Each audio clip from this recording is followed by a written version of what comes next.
Di tengah rasa sakit dari penyakit kanker yang ia derita, apakah IJ1 dan juga X1 itu dapat reuni yang mengekspos pasangan dua idol pria dalam satu grup?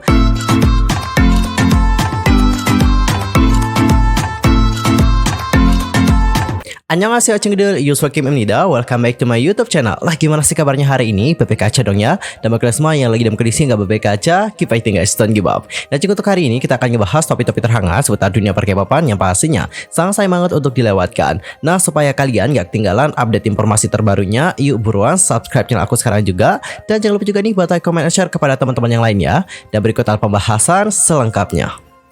Nah, untuk berita pertama kita akan mulai dulu membahas tentang peringatan kematian dari Lee Myung-taek yang baru-baru ini menjadi viral. Nah, baru-baru ini banyak K-popers yang dibuat terharu setelah melihat peringatan kematian dari leader Ulala Association yaitu Lee Myung-taek. TV Inc yang merupakan perusahaan patungan CGENM, Never, dan juga JTBC membuat acara peringatan kematian Lee Myung-taek dengan membuat video hologram mendiang yang sedang bernyanyi lagu Western Sky bersama dengan member lain dan juga terlihat sangat nyata. Buat yang belum tahu dengan sosok mendiang, seperti yang sudah aku singgung di awal tadi, beliau merupakan leader dari grup Ulala Association. Lee Myung-taek meninggal dunia pada tanggal 11 Februari 2013. Agensi juga menyebutkan Myung-taek sedang berjuang untuk melawan kanker perut stadium 4. Namun akhirnya beliau meninggal pada tanggal 11 Februari pukul 20.42 waktu Korea Selatan di Rumah Sakit Severance Seoul. Pada saat itu dia ditemani oleh keluarga dan juga rekannya. Myung-taek itu diketahui meninggalkan seorang istri bernama Lee Hye-rim dan juga putri bernama Im Ri-dan. Sejauh ini publik mengenal Myung-taek bersama dengan grupnya Ulala Association yang sangat berbakat, di mana mereka mengikuti program acara bakat Superstar K3 pada tahun 2011. Mereka membuka banyak orang dengan kemampuan vokal, humor, dan juga penampilan yang tulus. Myung-taek juga merupakan penyanyi yang dikenal dengan dedikasinya yang tinggi terhadap pekerjaannya. Sebagai leader, ia dikenal tangguh dan juga penuh karisma. Di tengah rasa sakit dari penyakit kanker yang ia derita, ia pun tak pernah menunjukkan sisi lemah dari dirinya dengan memberikan penampilan terbaiknya. Nah, itu adalah cerita dari Lee Myung-taek yang akhir-akhir ini menjadi viral, dan jujur aku saat melihat bagaimana penampilan dari Lee Myung-taek kemarin dengan hologram itu membuat aku kayak benar-benar terharu banget. Dan ternyata di sini ada cerita di balik pembuatan hologram tersebut. Nah, di sini dicari orang yang juga mirip dengan Lee Myung-taek. Kenapa dicari orang yang mirip? Mungkin agar lebih sesuai kali ya. Habis itu nanti orang ini cuman kayak akan lip sync doang, barulah ditampilkan di hologram tersebut. Itu yang aku lihat di behind the scene-nya kemarin. Apalagi aku jadi anaknya, pasti aku akan nangis. Why? Karena untuk anaknya kalau kalian tonton, dia juga benar-benar kayak terpukau sama penampilan tersebut. Dia juga merasa bahwa itu kayak benar-benar nyata. Apalagi untuk sang anak, dia itu tidak pernah merasakan kehadiran ayahnya karena ayahnya juga pergi di saat dia itu masih kecil banget. Kalian tahu gak sih, untuk Lee Myung-taek sama istri katanya nikah di tahun 2012 dan dia itu meninggal di tahun 2013, which mean anaknya pada saat itu mungkin masih bayi ataupun masih kecil gitu gak sih? Yaps. Jadi dikarenakan itu tentu dia belum merasakan kehadiran sang ayah. Sekali lagi rest in peace untuk Lee Myung-taek, semoga beristirahat dengan damai. Dan gimana pendapat kalian setelah menonton bagaimana penampilan Lee Myung-taek kemarin dengan hologramnya? Langsung aja komen di kolom komentar. Dan juga sekarang kita akan masuk ke topik yang kedua. Kita akan membahas tentang apakah X1 itu dapat redebut ataupun reuni. Nah, seperti yang kalian tahu bahwa Wanna-One itu kan udah reuni ya. Dan juga si GENM mengkonfirmasi bahwa lagu Beautiful Part 3 dari Wanna-One itu bakal dirilis di tanggal 27 Januari 2022 pukul 6 sore waktu Korea Selatan. Dan selain itu perwakilan dari CG itu juga ngungkapin bahwa Lee Kwan-lin turut berpartisipasi. Karena sebelumnya Lee Kwan-lin itu kan nggak bisa hadir ya di Mama, tapi untuk rekaman suaranya dia itu berpartisipasi. Gimana caranya? Jadi Lee Kwan-lin akan ngerekam suaranya di studionya yang berada di Tiongkok. Habis itu suara ini nanti akan dikirimkan gitu ya kan ke Koreanya. Dan banyak yang nanya kenapa Lee Kwan-lin itu tidak dapat berpartisipasi, karena Lee Kwan-lin itu ada promosi di Tiongkok. Makanya di Cinggu dia itu nggak bisa reuni kemarin di acara Mama dan juga tidak bisa rekaman bareng kayak gitu. Dan selain itu di Cinggu, Wanna-One juga meluncurkan channel YouTube resmi yang akan mengarsipkan video masa lalu mereka. Dan tentunya channel YouTube pribadi Wanna-One juga menandakan bahwa boy group yang satu ini diharapkan dapat berpromosi bersama dengan member dengan formasi yang lengkap.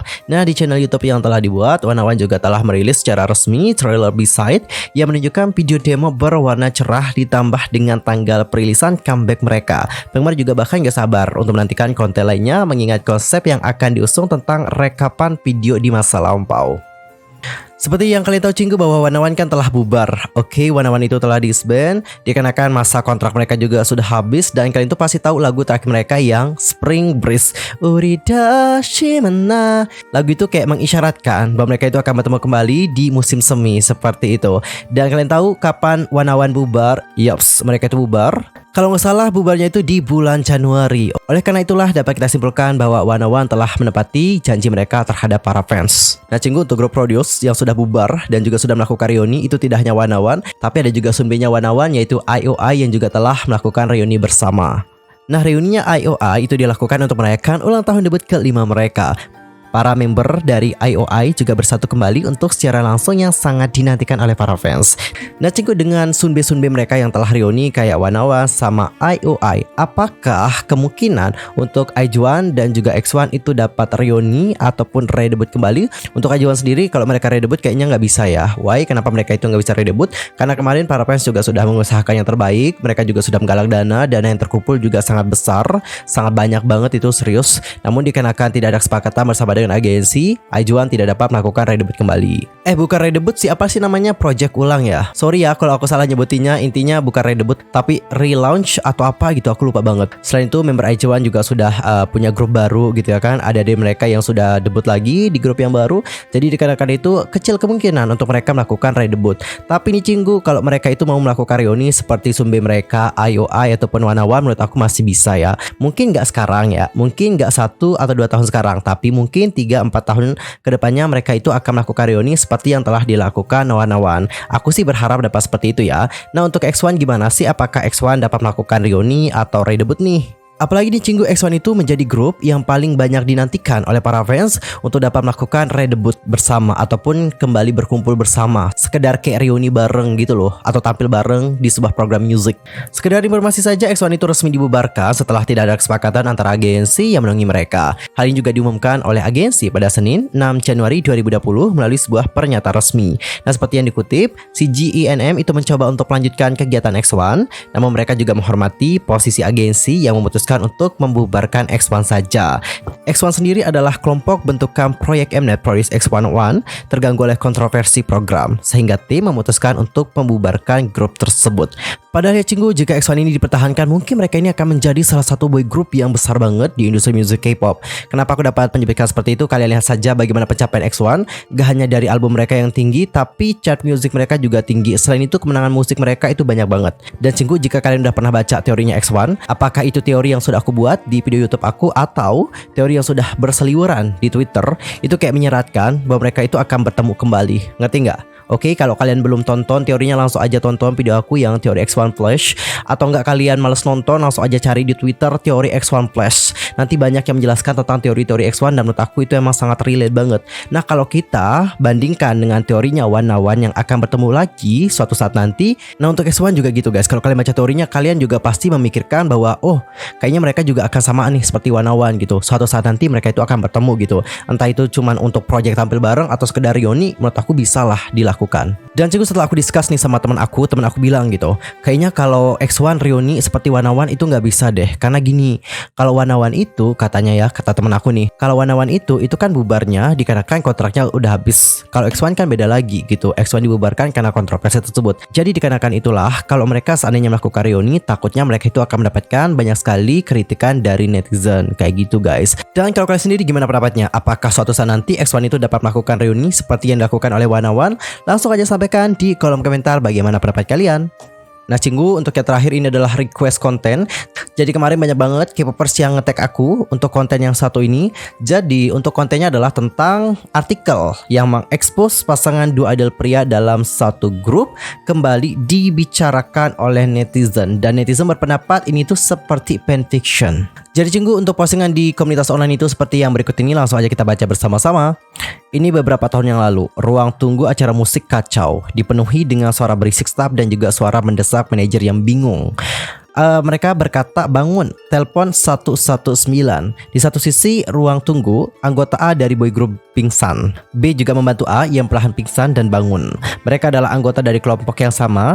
Dengan dukungan B, A berangsur-angsur sadar kembali, tetapi matanya tidak bisa melihat apapun. Selain wajahnya si B, manajer juga bisa merasakan suasana aneh di antara dua member tersebut.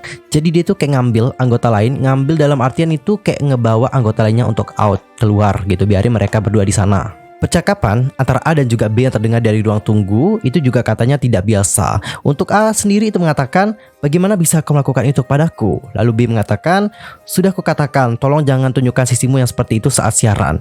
Bukankah kalau suka bisa melakukan itu ya? Dan pada akhirnya B itu menendang pintu terbuka dan juga berjalan keluar. Ternyata keduanya adalah pasangan yang bahkan agensi mereka tidak bisa menghentikan mereka. Mereka adalah dua member grup yang paling populer dan kerugian agensi juga terlalu besar jika mereka harus pergi dari grup. Oleh karena itu, ini adalah situasi di mana agensi tidak punya kendali dan pada akhirnya manajemen perusahaan tidak punya pilihan selain melindungi hubungan rahasia mereka. Yang mengejutkan adalah dikarenakan A dan juga B bertengkar selama acara musik mingguan, grup mereka tidak dapat naik ke atas panggung pada saat itu. Sejak itulah keduanya juga terus menunjukkan kasih sayang mereka satu sama lain. Bahkan untuk jadwal resmi, mereka semakin sering tampil bersama, sehingga industri K-pop bahkan mulai menyebut mereka pasangan.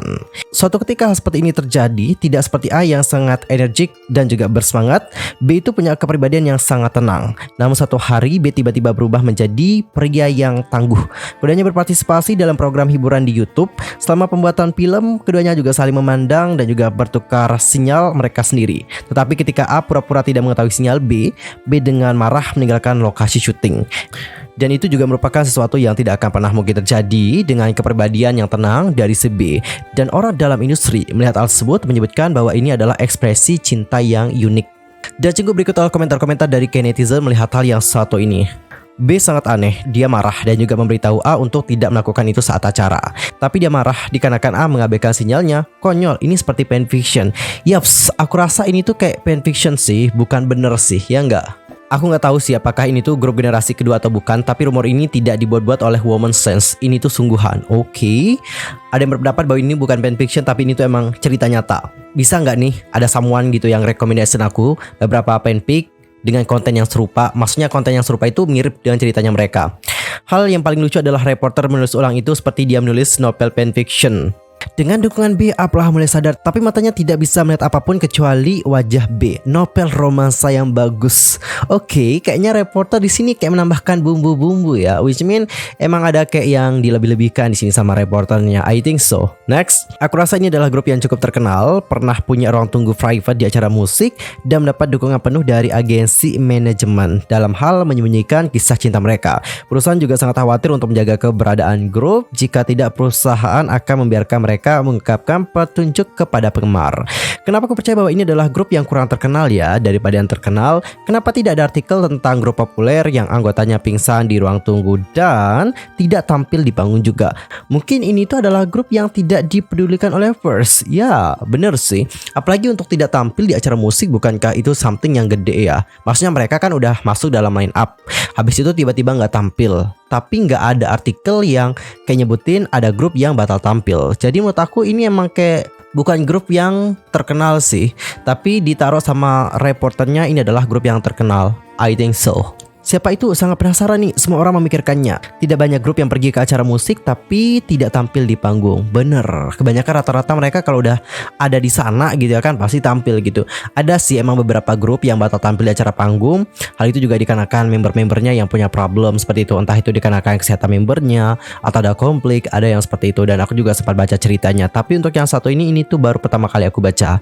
Dan well cinggu, gimana pendapat kalian tentang hal yang satu ini? Langsung saja sampaikan di kolom komentar. Nah cinggu, topik tadi menutup perjumpaan kita untuk hari ini. Saksikan update berita dari dunia perkembangan di next time di channel aku. Pastikan untuk subscribe supaya kalian tidak ketinggalan update informasi terbarunya. See you next time. Annyeong. Kang Sahamnida. Goodbye.